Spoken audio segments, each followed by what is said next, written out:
There's a stereotype of the Vietnam veteran, disaffected, disenfranchised, even disturbed, that apparently sells a lot of movie tickets. In real life, there are many Vietnam vets who have struggled and continue to struggle with life since the war. And the Hollywood stereotype not only makes a caricature of them, it also obscures the fact that the majority of Vietnam veterans, the vast majority, came home and, despite their difficulties, led meaningful and productive lives. Quiet lives. Lives of service to others, to their communities, and to the nation.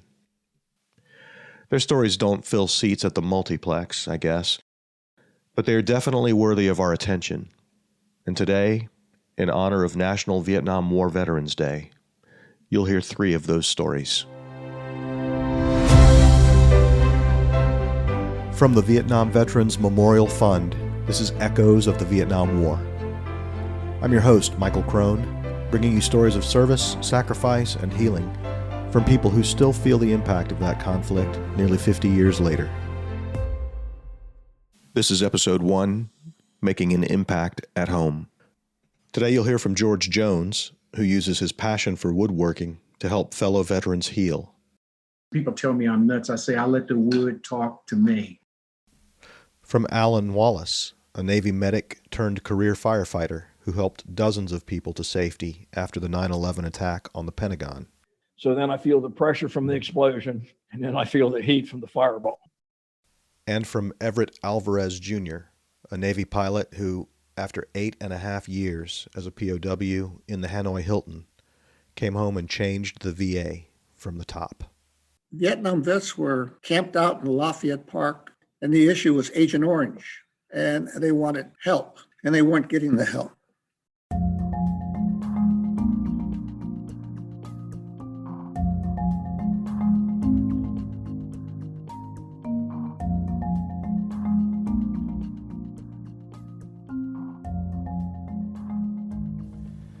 It's so exciting to have this new format for sharing stories with you. We plan to publish an episode every 2 weeks, so if you like it, please share it with a friend who might like it as well.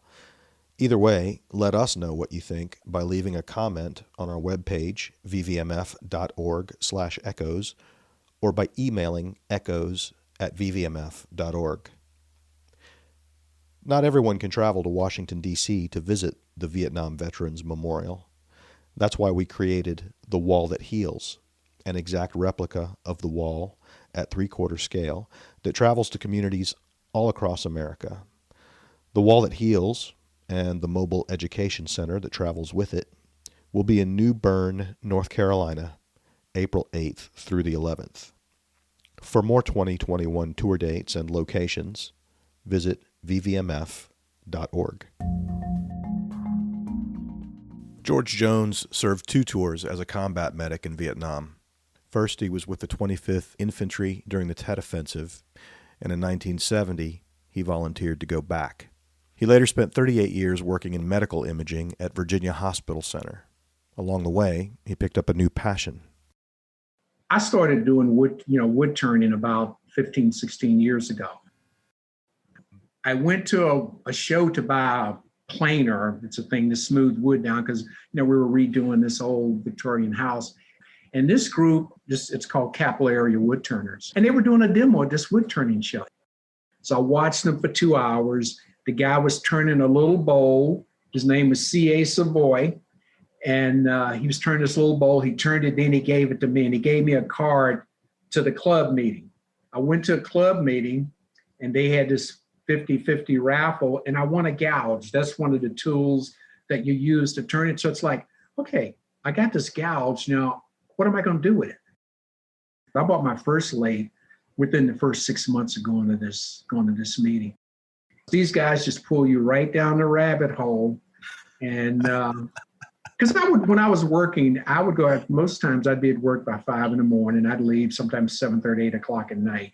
And working in the medical field there, especially my last 5 years when I was administrator of the department, you need some place to sort of let your hair down and relax. I'd come home every day and would turn sometime an hour. Sometime I made nothing. Sometime I made nothing but shavings. But you could always take that tensions of the day, you could drop them right off on the floor. So how do we get from Capital Area Woodturners to your local VVA chapter? I would say 90% of these guys are either retired, been vets, work for the government. Also, it was a whole group of us there. So we found out about this VVA through a guy that I used to work at the hospital. I joined that group about 8 years ago. And I liked it because it was doing stuff for vets. One of the sayings that we have, that no vet will be treated like we were. When I heard about this chapter and what they were doing and their purpose, it just drew me right into it. So take me into that headspace that you're in when you're turning a piece of wood. Like what are you feeling? What are you smelling? What are you thinking about? Well, it sort of depends on the piece of wood. A lot of my friends, they can hold up a piece of wood and they'll say, this is going to be this exactly. I don't. I get into the piece and people tell me I'm nuts. I say, I let the wood talk to me. And it sort of tells me what it wants to be. And that's how I end up with what I do. I like pieces that have imperfections to a lot of pieces that I turn. I like to see the bark included in it. I don't like the perfectly round pieces. I don't turn a lot of round, just perfectly round pieces. They call it round and brown. That's not me. I like the odd shapes, leaving the bark on it. I take a limb and cut a limb in half, and I'll turn that and keep the wings on it to where you can see where the limbs come out and, where the piece starts. So different woods have different smells. Some woods you go, wow, this really stinks, but I just have a good time doing it. I like turning green wood, like if a tree is just cut down, I like turning that. You'll get the water where it sprays out on you, because the wood is full of moisture, so that comes out. And it's just different challenges with the different pieces, and that's sort of the way I look at it. Every piece that I put on has its own unique way of, what's going to actually come out of it. One thing I learned is that, nothing's perfect. So I sign all my pieces with my name, 25th Infantry Division, and nothing's perfect. To me, I always call this wood turning thing, it's almost like therapy. I can get in there and totally just, because you have to be right there. You have to be right in the moment and just forget everything. And we'll sit around and we'll talk about your experiences and how you got through them and the different difficulties. So the wood turning has been a real positive part of that, because there's a lot of vets, at least in my club, that are currently doing it. And the biggest thing that we've been able to do too is with the, like the current vets, the guys that are active duty right now, we draw them in, we support them, and it's really great. We had a guy not too long ago that came to our club to speak, to Vietnam Vet Club, and he was an amputee. So it's not just our Vietnam vets, it's all, like you say, it's all the vets. Because nobody really understands unless you've done it. Are veterans finding you mainly through word of mouth, or are you evangelizing this somehow? Well, what we do is this Capital Area Woodturners, we'll have vets that'll come in, and we'll show them how to turn, show them how to safely turn. I'm also on the board of governors at Aramont School of the Arts in Tennessee. We have a veterans program there that we give vets scholarships to come there, but it can be in anything from painting to wood turning. So that's been a big plus in doing that too. And I always say that wood turners are sort of like pushers. You always want to get that next person hooked in doing it. Have you had an experience, sharing this passion, wood turning, with another veteran, where you saw the light go on? I remember once when I was down at Aramont, we had these sit down lathes, and they had a double amputee that came in. And, turning most of the time, 90% of us are standing up to do it. But the school bought a sit down lathe to where he could turn sitting in his chair. You sort of locked in that house thinking there's nothing that I can do. And then when you turn it, even if it's not turning any more than a pin or a small bowl, but to see that, those shavings come off, I do remember him. And he had just a great time doing it. And I think he's gone to the school just about every other year after that. You still in touch with him at all? Still in touch. Oh, yeah. I got a lot of friends, vets that, don't live here necessarily, but, we became basically lifelong friends. I turned wood that's a lot of times people look at and say, well, you can't get anything out of that it's beyond its usefulness. Well, that's where I like to take it because, so many of us, you look at where we came from, people would say that, you're beyond your usefulness. But, if you dig just a little deeper, you'll be amazed at what you can find out, about people and what's under the, what's under their skin and what you can get out of, if you just give them a chance. We all have something to give. You'll be just amazed if, sometimes you think it's not much, but I've seen people that are down and out, but everybody's got something to give, if you just give them the time to do it, and just share what you got. Alan Wallace lives in southern Ohio, not far from where he grew up. But he did leave Ohio in 1966 on a journey that would take him to Vietnam during Tet and to the Pentagon on 9/11. He also spent many years as one of the volunteers down at the wall, known affectionately as Yellow Hats. I started checking into the armed forces. When I was in high school, I was always kind of interested in bones and nerves and stuff like that. And so I got to checking into the Navy's hospital corps. I volunteered for the Navy. I also volunteered for Vietnam. So when did you arrive in Vietnam? It was right before Christmas, 1967. And we flew into Da Nang. It was in the northern part of South Vietnam. We went from there to a place, it was a receiving area. It was called Camp Tan Shaw. And it was on the east side of the river that separated Da Nang from the Air Force Base there at Da Nang. We were there for probably no more than 2 nights. The next assignment is the Naval Support Activity Hospital, Da Nang.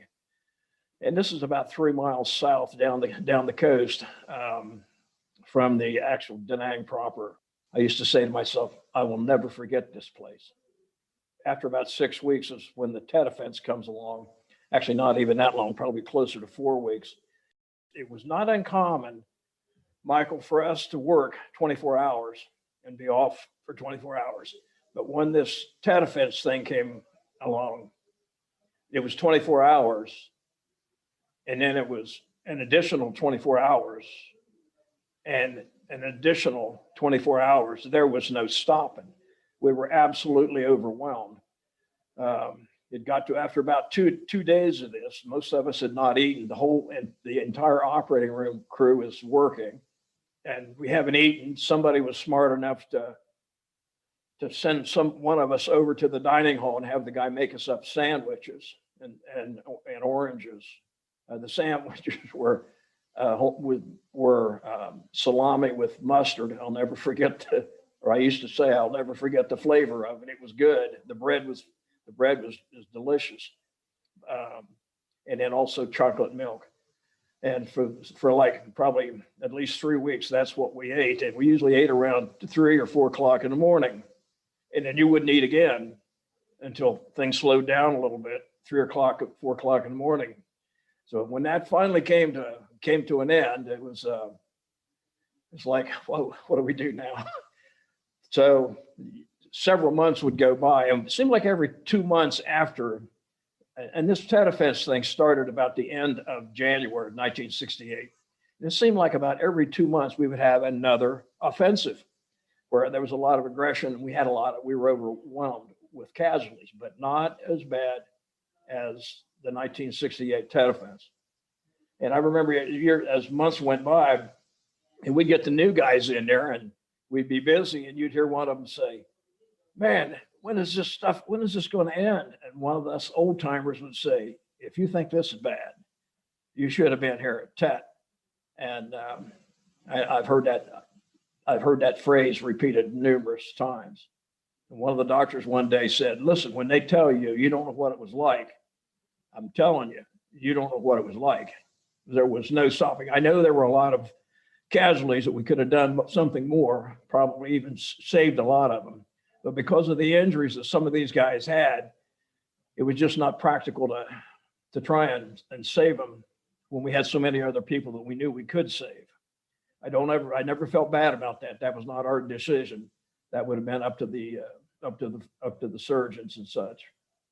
I never felt more valuable than the year that I was in Vietnam. You said you separated from the military, from the Navy in, what was it, 1970? 1970, yes, sir, February the 2nd. And did you go back home from there? Well, I drove from the Virginia Beach area to my hometown, lived there from then till 1993. At that time, the job that I had working as a firefighter at the Air Force Base here in Columbus was coming to an end as far as the Air Force was concerned, because the Air Force was paying the fire bill and the Air Force was leaving. And so because of that, I was a permanent employee and I would be given a job, and it could have been any number of places, over 100. But when I filled out the suggestion form for this potential job, I pretty much picked everything east of Indianapolis. And that was on a Thursday. I'm thinking I probably won't have to do anything about this job for 6 months and probably won't have to leave for a year. When I came home that Tuesday morning, the phone rang. It was the Air Force Base Rickenbacker's human resources people. And the lady on the other end of the phone said, "We have a job for you." And I'm thinking, well, what, how much time do I have to make up my mind? And this was Tuesday morning. And she said, Friday. And then I get a call from the fire chief down in Arlington, Virginia. 3 firefighters from the Air Force Base here in Columbus, Rickenbacker, that would be given a job in Arlington there at Fort Myer. And again, Fort Myer is the Army post up on top of the hill behind Arlington Cemetery. So everything went well there. I became involved in a lot of things there at Fort Myer. Worked as a volunteer with the National Park Service. Worked at the Vietnam Memorial. We'd get about 300 hours a year as a volunteer. The tracings that you've seen people, volunteers there with the yellow hats make, I've probably made over 10,000 of them. It'd be kind of neat to know how many I have made, you know. So you're working at a fire department in Fort Myer. Exactly. On September 11th, 2001. Can you kind of walk me through that day? Let's back up a day. Monday was a day off for me, but our entire fire department, with the exception of 6 people, had to take a class. Believe it or not, Michael, the class had to do with airfield firefighting. George W. Bush arrived about 9:30 that morning. He's going to get on the helicopter there at the Pentagon heliport. The helicopter is going to take him over to Andrews Air Force Base, which is over in Maryland, about 12 miles away. He's going to get on the Air Force One, and he's going to fly from there to Sarasota, Florida. If you recall, he was down there to congratulate this group of second graders or something and compliment them on their reading skills. Here it is, Tuesday morning. Everything is up and running. I got everything all set for Bush's return at noon. We become aware of the other attacks about 9 a.m. The fire truck is parked outside of the open end of the firehouse. It's pointed perpendicular away from the Pentagon. And the back of the fire truck is probably about 10 feet away from the Pentagon. We're tinkering around the back of the fire truck. There is no warning, Michael, of what's in front of us or what's about to happen. No noise, no nothing. And a flash or something about a 45-degree angle off to my left caught my eye. And when I looked up, there was the airplane. The airplane is about 200 yards away from us at this point. It's approaching the Pentagon at about a 45-degree angle. Immediately, as soon as we see the airplane, we are enveloped in this very loud, incredibly loud noise. It was so loud, Michael, that it damn near drowned out the noise of the plane hitting the building. I would say no more than 2 seconds or 1 second maybe from the time we see the airplane until it hits the building, and it's over. There's nothing there outside the building that you'd ever know that there was ever an airplane there. It was nothing but a field full of burning trash. Out around the heliport, you couldn't put your foot anywhere in any position without touching something. It was just thousands and thousands of small pieces of something. Part of it was the building, most of it, I'm sure, was the airplane. Because of the approach to the airplane's approach to the Pentagon, I would say it's been documented, the right wing was pretty much parallel to they believe it was the left wing. It hit the left rear part of the fire truck, crushed it, and also tore the left rear wheel clear off of the fire truck. My thoughts are very clear, Michael. I'm thinking, now we're being attacked. I am running pretty much parallel to the Pentagon. So then I feel the pressure from the explosion, and then I feel the heat from the fireball. So I decided to dive forward, and when I stopped sliding on the brand new, smelly, new blacktop, I am between the driver's side front and rear wheels, and I crawl underneath the fire truck, and I'm completely underneath the fire truck. The trash and everything is falling down, and I crawled out from underneath because it was really hot. I make the radio call to Fort Myer. My message was just simply, Foam 6-1, that's us, Fort Myer. We have had a commercial airliner crash into the west side of the Pentagon at the heliport, the Washington Boulevard side. Come at once. Come back into the firehouse. First thing I notice is the suspenders on my fire pants are on fire. So I tramped on them with my left foot. Before I had a chance to put my stuff on, some guy comes over and grabs me and he said, if you can help me get in this window, we can get these people out of the building right behind the fire truck. His name was Blair Bozek. He was an Air Force Academy graduate, Lieutenant Colonel Air Force, and he flew the FR-71 spy plane. You familiar with that? Okay.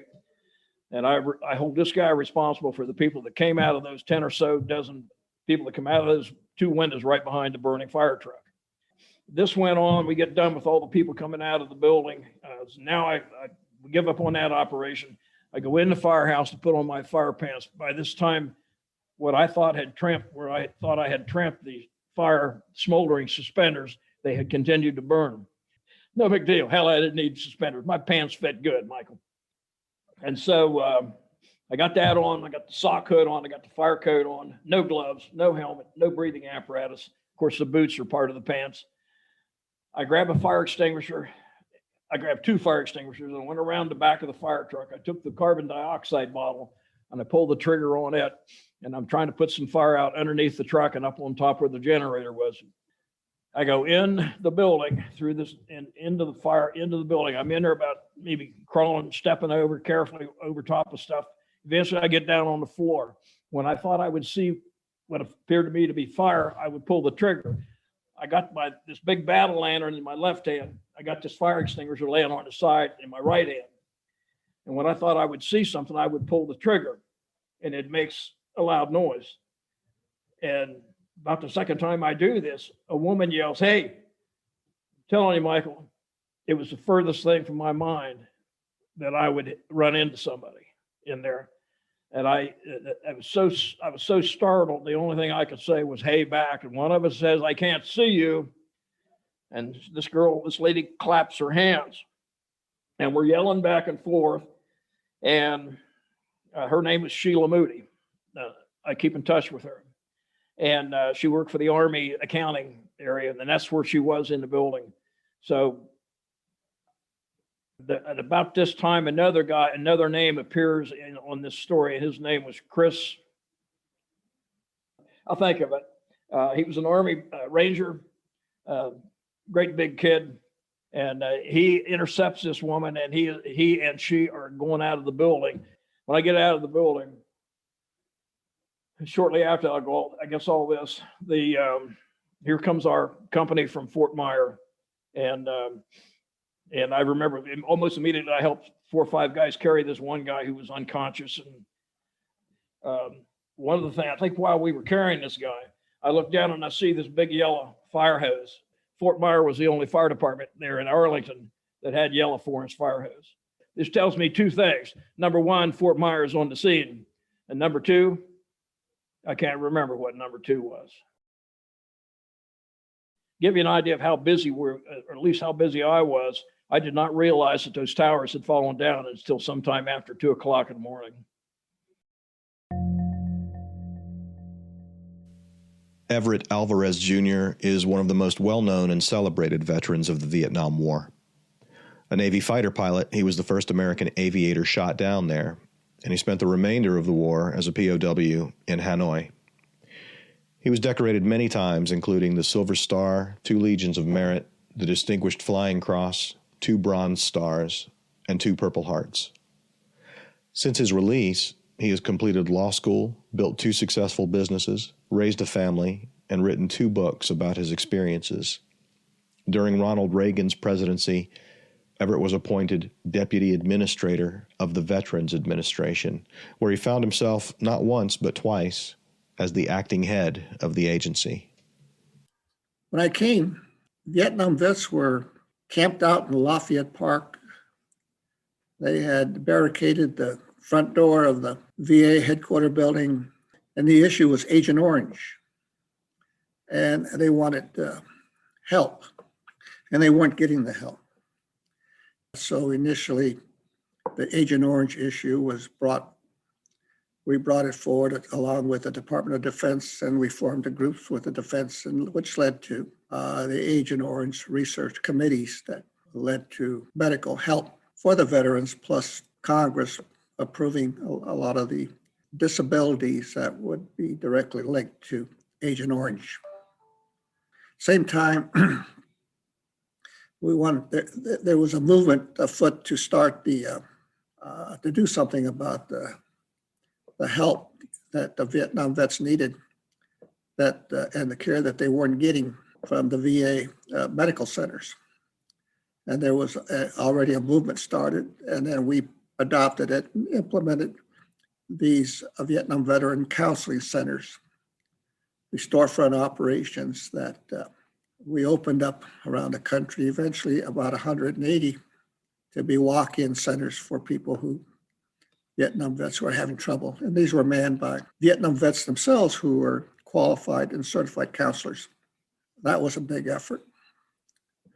We also, at the time, saw a need to do something about the bureaucratic way in the veterans' claims were being handled.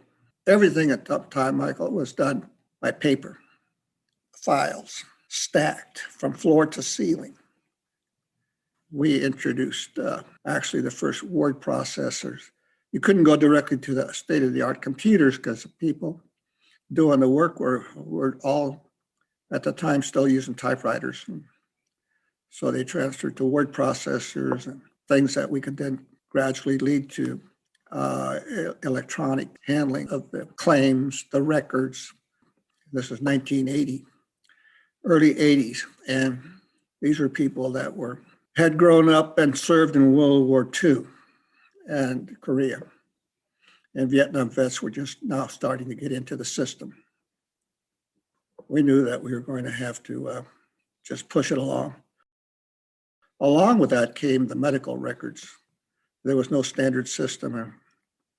We fought, one thing we did was we pushed through the first electronic system it was the MUMPS system, was nomenclature which basically to standardize certain aspects of the hospital system over the objections of Congress and a lot of the other critics of the VA. We went with what the doctors wanted.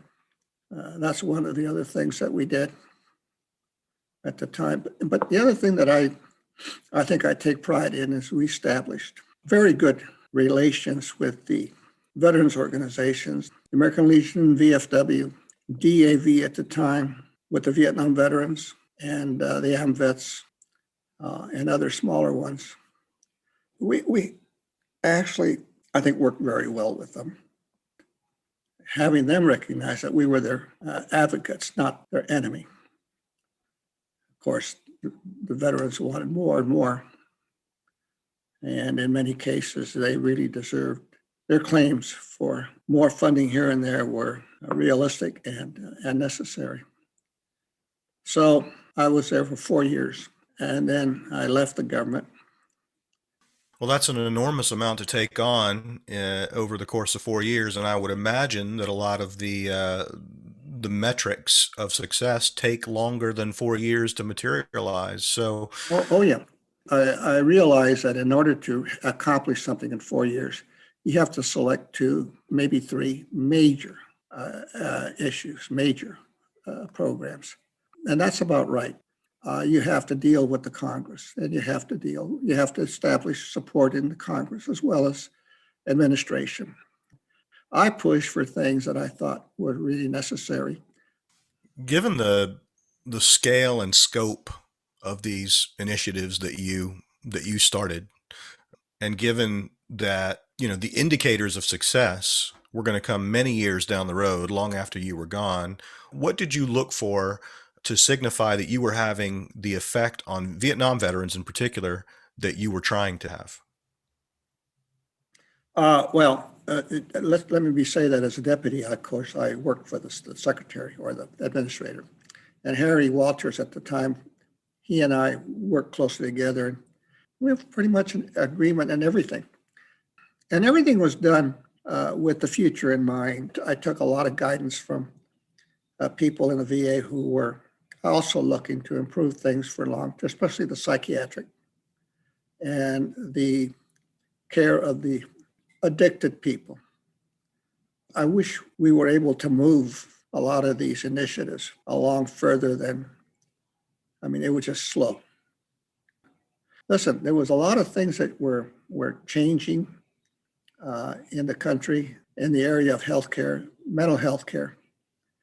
You had to knock down and move people's attitudes. And that took time. I'll give you an example of what you're facing. President Reagan had a ceremony at the White House awarding the Medal of Honor to a Vietnam veteran.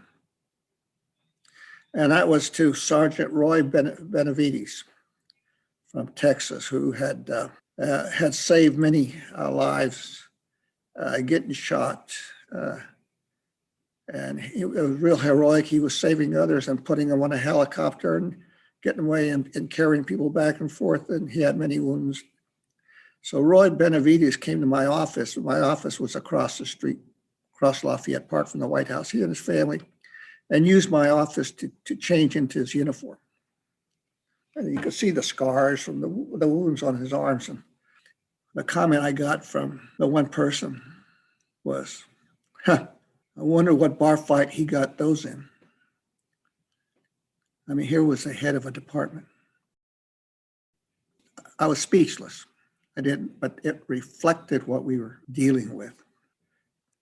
Was there ever a time during your 4 years there where you had an encounter with a Vietnam veteran, or maybe a small group of Vietnam veterans, that gave you a strong sense that you were on the right track, that you were having the impact that you wanted to have on that constituency? Michael, it's interesting you asked me that question. I'll have to go back to when I was first there. And it was Veterans Day, 1982. As the acting, I went to the ceremonies at Arlington Cemetery. General Westmoreland was one of the speakers. And I was there, and in the audience were a lot of Vietnam veterans in their fatigue jackets. And I spoke to them, followed by Westmoreland. And so at the conclusion of the ceremony, I'm walking down the steps off the stage. Vietnam veterans a lot of them had gathered, and they were all, talking to me, and thanking me, and they were glad that I was there. And they were patting me on the back, and I had my hand on the rail, and this just blew me away. I had my hand on the rail, and one guy came, and he actually kissed my hand.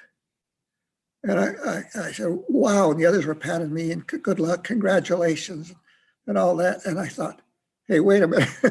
And it blew me away, and I'm thinking, good God, that's not what I am. I'm not a god. But it was, I think, for people demonstrating their emotions and appreciation for what I had done as one of them. And I was what I was trying to do for them. I always took my job with that thought in mind. And that leads me to my next question, which is, this book, Code of Conduct, is about the military code of conduct and how that code helped you in your life after the war. But what I take from the book is that before you ever got in the military, you had a very strong personal code. And I think people recognize that in you. And I'm curious, how much of that code do you feel like came from your Jesuit education? And in what ways did that education inform your approach to your life? I think my Jesuit education had a lot to do with it. It formalized, in a way, many things I inherited growing up. I recognized that if I was ever going to do anything in life, education would be important. My mother instilled that in me. They never had the chance for an education, formal education. And I also had a sense of patriotic duty, and that's why I volunteered to join the Navy upon my graduation.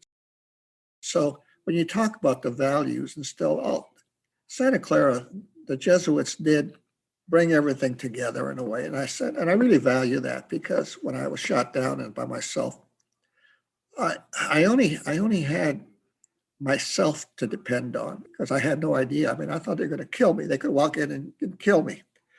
And so, but I had to survive in this situation. And I found that all of that training just sort of just melded into who I was. And that's what helped me sustain my day-to-day survival. But not only applied to that, they applied to family, they applied to building a company afterwards. These are just things that you face every day in one form or another.